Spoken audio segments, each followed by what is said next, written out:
Introduction. Hey warrior, let me guess, life's been feeling heavy lately. Maybe your mind races at night, replaying every mistake, every what if, every fear that hasn't even happened yet. You lie there in bed, staring at the ceiling, wishing you could just shut it all off. And yet, the more you try to push those thoughts away, the louder they become. You smile through the day, maybe even joke with friends, but deep down there's a quiet war raging in your chest. And if you're honest, you're tired of pretending it's fine. Here's the truth: you're not weak for feeling this way. You're human. And the struggles you face, uncertainty about the future, stress about relationships, money, career, health, are the same struggles people have faced for thousands of years. The difference is, most of us were never taught how to handle them. We were told to stay positive, keep grinding, or just let it go, but none of that really works. But here's where it gets interesting. 2,000 years ago, emperors, soldiers, slaves, and scholars developed a philosophy built for times like these. It's called Stoicism, and it teaches one thing: you may not control the storms of life, but you can control how you face them. And that makes all the difference. Today on Sculpted Grace, we're diving into 12 powerful Stoic lessons that will help you stop worrying and start living with strength, peace, and clarity. Lesson 1: Master the art of premeditation. Have you ever noticed how your mind often imagines the absolute worst? A breakup that hasn't happened yet, a job loss that's just a rumor, humiliation that only exists in your head. Suddenly, your body reacts as if it's all real. Your chest tightens, your breath shortens, and worry takes over. The Stoics had a practice for this: premeditatio malorum, or the premeditation of evils. At first, it might sound dark, even pessimistic, but it was actually their way of building resilience. By calmly imagining the worst before it happens, they robbed it of its power. As Seneca said, he robs present ills of their power who has perceived their coming beforehand. Here's how you apply it today. Before a big meeting, calmly ask yourself, what's the worst that can happen? And if it happens, how would I handle it with dignity? Before a difficult conversation, imagine the insults or rejection you might face and rehearse your calm, steady response. Each morning, picture small trials that may come your way: delays, rude strangers, bad news, and decide in advance how you'll act. It doesn't make you negative. It makes you prepared. Because when you've already practiced the worst in your mind, the real world feels less threatening. Worry thrives in the unknown.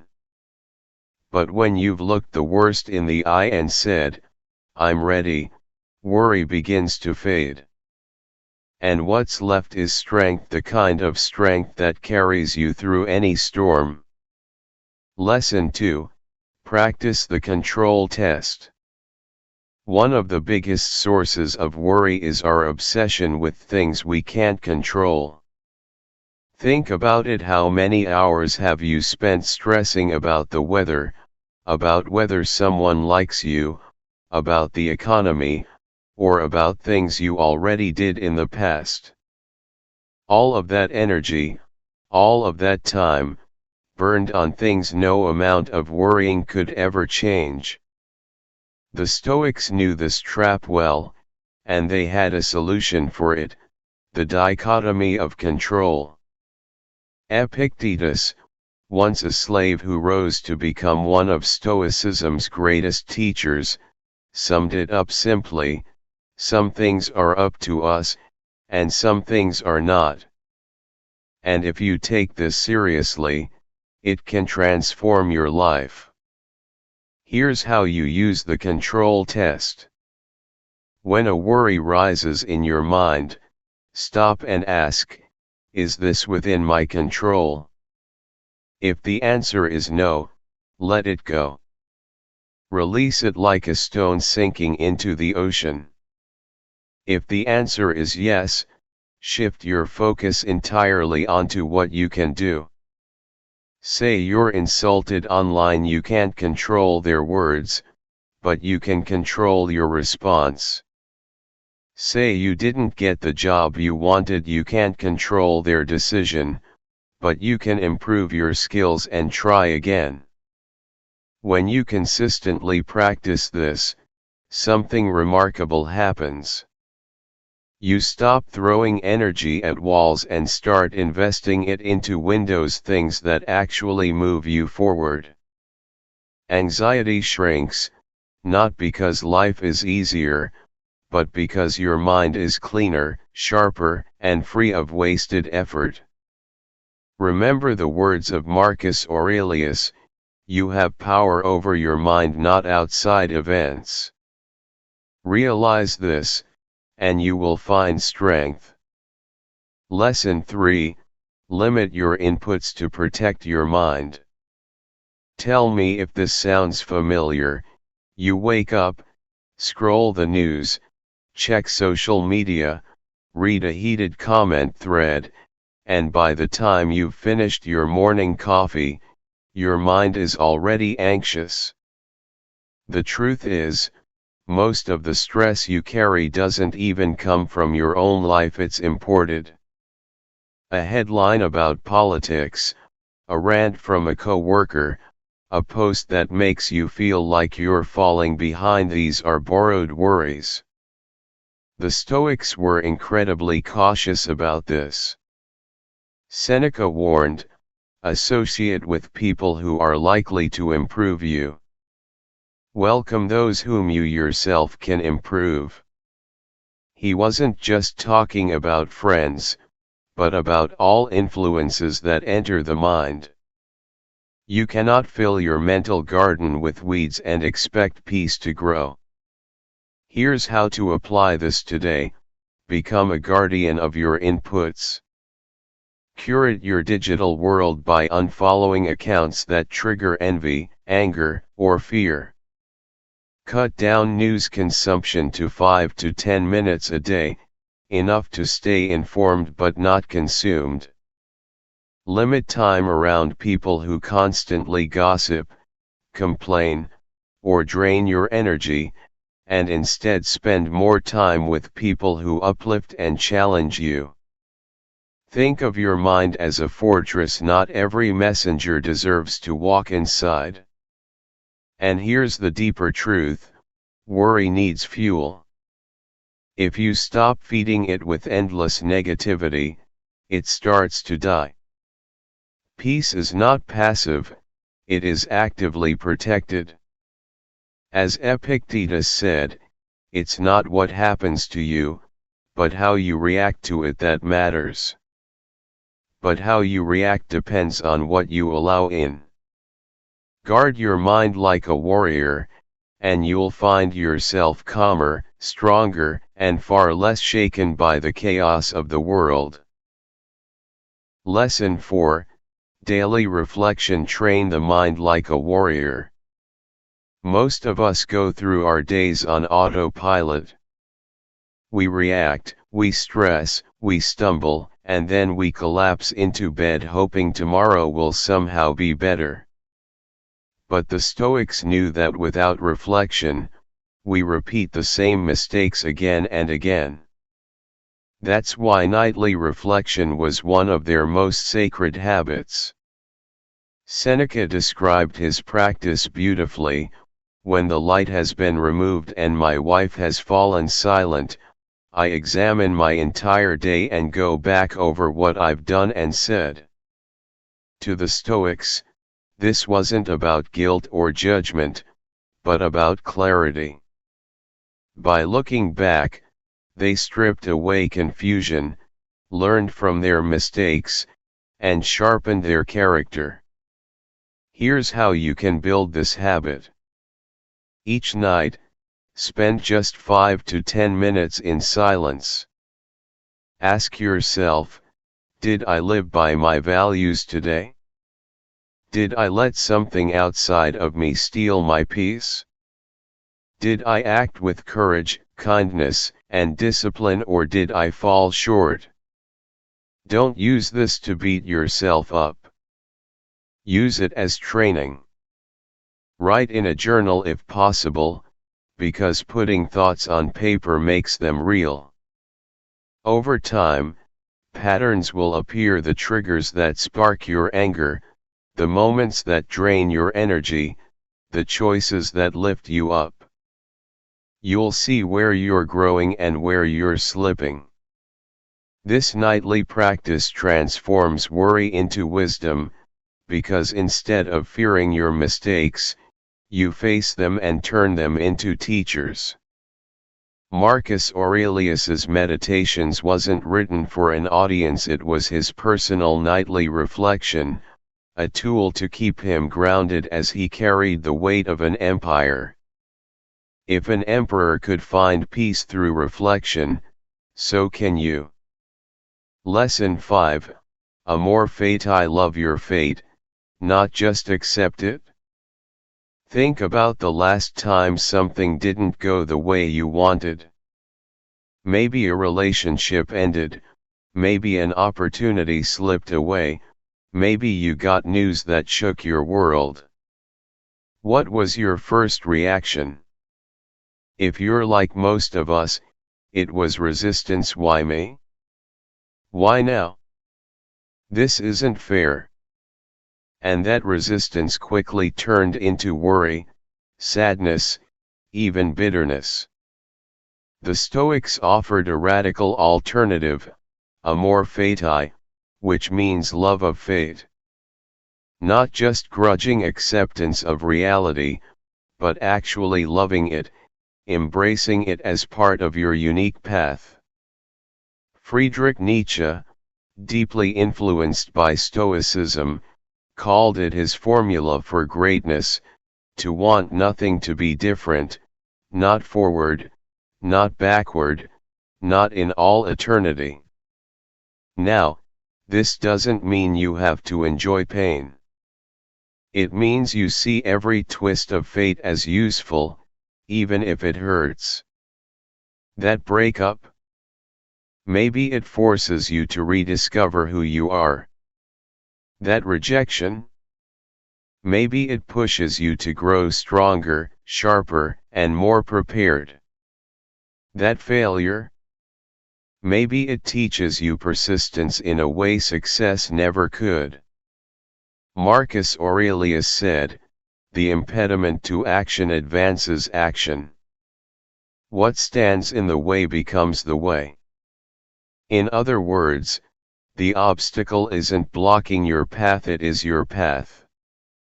So here's a practical way to live this: the next time life knocks you down, pause, breathe, and whisper amor fati. Ask yourself, how can I use this?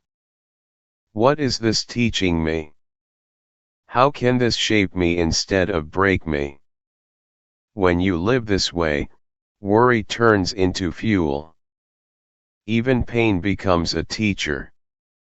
And suddenly, life stops feeling like a punishment and starts feeling like a powerful, personal training ground. That is freedom. Lesson 6, remember you will die: memento mori. At first glance, nothing sounds more terrifying than constantly reminding yourself of death. But for the Stoics, memento mori, remember you must die, wasn't meant to depress, but to liberate. Marcus Aurelius reminded himself daily, you could leave life right now. Let that determine what you do and say and think. Why? Because most of our worries come from treating time as unlimited. We delay dreams, avoid hard conversations, and fill our days with trivial distractions, believing tomorrow will always come. But when you remember your time is finite, you stop wasting it. Suddenly, the little anxieties shrink, because in the face of mortality, they don't matter much at all. Here's how to practice this today. Start small, place a reminder where you'll see it, a ring, a note, even a simple skull symbol. Let it ground you, not frighten you. When you catch yourself stuck in worry, obsessing over someone's opinion, or stressing over things you can't change, ask, if I had only a year left to live, would this matter? 90% of the time, the answer is no. And if the answer is yes, you'll know it deserves your full presence and courage. Think about it, the Stoics faced plagues, wars, exile, and death on a daily basis. Yet instead of despairing, they used death as a compass, reminding them to live fully and with purpose. You can too. Memento mori isn't about fearing death, it's about using death to live a life so rich, so intentional, that when the end comes, you can meet it with peace instead of regret. Lesson 7, focus on what you can control. One of the most transformative Stoic practices is the dichotomy of control. Life constantly throws things at you, people's words, the economy, accidents, even global events. Most of us expend endless energy worrying about things we cannot change. Epictetus put it simply, some things are up to us, and some things are not. The problem is, we confuse the two. We try to control outcomes, other people's behavior, or the way the world works, and that's a losing battle. But the Stoics teach that true power comes from mastering your mind, your actions, and your reactions. You cannot control what others do, but you can control how you respond. You cannot change the past, but you can shape your thoughts and choices in the present. Focusing here, instead of elsewhere, builds calm, resilience, and clarity. Practical application of this habit can be life-changing. Imagine someone insults you at work. Most people stew, overthink, or strike back. A Stoic. Lesson 8, practice voluntary discomfort. One of the most counterintuitive yet powerful Stoic habits is intentionally placing yourself in situations of mild discomfort. The Stoics believed that by learning to endure voluntary hardships, you train yourself to handle life's unexpected challenges without panic. Seneca, one of the most influential Stoics, would purposely eat simple meals, wear rough clothing, and sleep on the floor, reminding himself that true strength comes from mastering desires, not indulging them. Voluntary discomfort strengthens resilience, builds mental toughness, and reduces fear of the unknown. The principle is simple: if you can handle small hardships willingly, involuntary hardships lose their power over you. To apply this today, start with small challenges. Skip a meal, take a cold shower, or turn off your phone for a few hours. Say no to minor indulgences like sweets or entertainment when your body craves them. Wake up early even when it feels difficult. Each time you deliberately step out of comfort, you reinforce your mental muscles and show yourself that you are capable of enduring more than you imagined. Imagine facing a real-life challenge, like a sudden job loss or a confrontation, and realizing that you've already been training for it. The anxiety that would have consumed you before now barely registers because you've conditioned your mind to remain calm under pressure. This habit transforms worry into preparedness, turning fear into a tool for growth. Lesson 9: Live according to virtue, not results. Most people spend their lives chasing results, promotions, recognition, money, or approval, and when outcomes don't meet expectations, worry follows. Stoicism flips this upside down. Focus on your character and actions rather than external outcomes. Marcus Aurelius wrote, "If it is not right, do not do it. If it is not true, do not say it." Your responsibility is to act with integrity, courage, discipline, and kindness, not to control how the world reacts. By committing to virtue, you liberate yourself from the endless worry about approval or success, because you know you've done what is right, regardless of external circumstances. Applying this habit starts with asking yourself, is this action aligned with my principles, before every decision, no matter how small. If you speak honestly, work diligently, and treat others respectfully, you are living well, independent of results. For example, if you take a risk in business or relationships, the outcome may be uncertain. Yet, if you act with honesty and courage, you have already succeeded according to Stoic standards. This perspective shifts worry away from outcomes and places it firmly on effort and alignment with virtue. Over time, this creates a profound inner calm, because you no longer tie your peace of mind to external events. You only need to maintain your moral compass. Lesson 10: Embrace the power of perspective. One of the most transformative habits the Stoics practiced was learning to shift perspective. Life is full of events that can make us anxious, angry, or sad, but how we interpret them often determines our emotional state more than the events themselves. Epictetus, a former slave turned Stoic philosopher, famously said, "It's not what happens to you, but how you react to it that matters."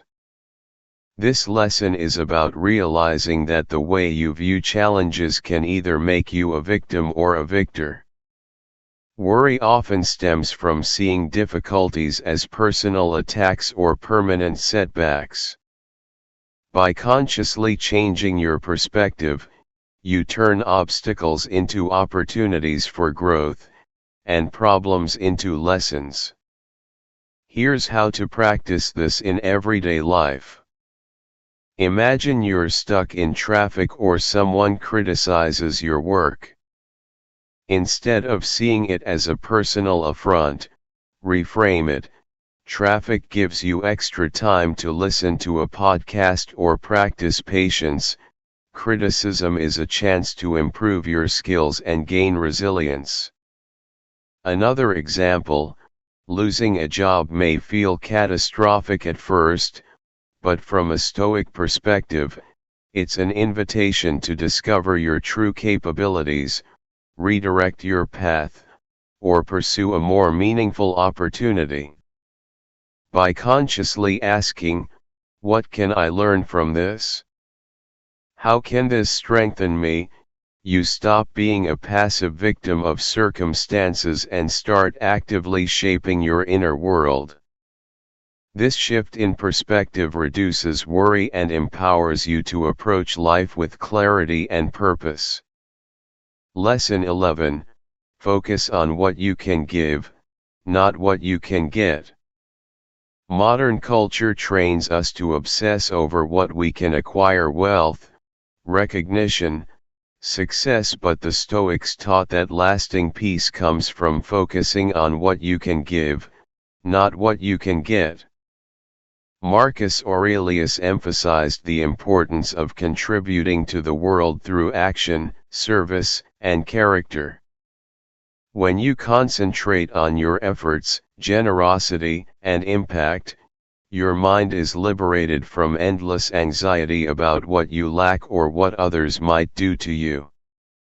Worry disappears when you shift your energy from chasing results to embodying virtue through action. Practically, this can look like offering help to a colleague without expecting thanks, supporting a friend in need, or consistently doing your work with integrity, regardless of recognition. Let's say a coworker takes credit for your efforts. A natural reaction is frustration or fear of being overlooked. A Stoic approach: focus on your contribution, ensure your effort is honorable, and let go of the need for validation. When you consistently prioritize giving over receiving, worry diminishes because your sense of worth no longer depends on external outcomes. You become grounded, confident, and internally fortified, experiencing joy from purpose and service rather than comparison or expectation. Lesson 12. Remember mortality, memento mori. The final lesson is perhaps the most profound and liberating: remember that life is finite. The Stoics called this memento mori, a constant reminder that death is inevitable and that every moment is precious. While this may sound morbid, it's actually one of the most effective antidotes to worry. When you internalize the reality of mortality, trivial fears, unnecessary anxieties, and petty distractions lose their grip. Time becomes your most valuable asset, and you begin to act with intention, courage, and focus. Marcus Aurelius